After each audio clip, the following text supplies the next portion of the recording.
Good afternoon, sir. May I be of any assistance selecting a bottle of wine? I see you have several Somalia here in the restaurant. Are you the chef Somalia?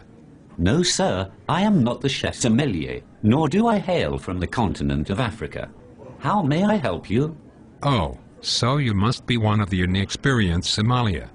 If by inexperienced, you mean that I have worked at this restaurant for several years, have personally tasted, and have pertinent academic knowledge about the majority of the wines on the list, hold an internationally recognized certification equivalent to a master's degree in wine service, have spent over a decade in the business with over half that time as a sommelier, and have been the wine director of my own award-winning programs, then yes, sir, I am sadly inexperienced.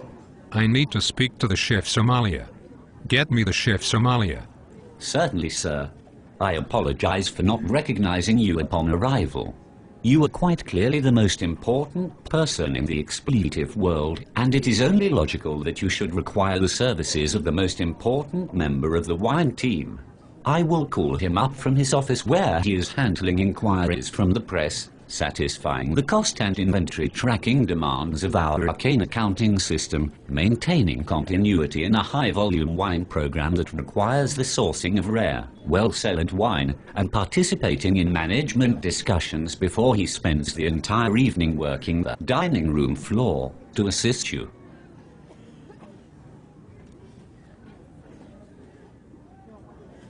Ah, I see that our former world champion sommelier has brought you the least expensive New Zealand Sauvignon Blanc on the list. That was, no doubt, the first and most passionate recommendation which he divined with superlative craft to satisfy your refined palate. I also witnessed him remove the screw cap with grace that I myself could never approximate. I feel that I have learned something today. This wine is too warm. I want it colder. Ah, yes, it is a tragic flaw of our storage system that Sauvignon Blanc is kept at the same temperature as wines such as Chardonnay that are enjoyable at warmer temperatures.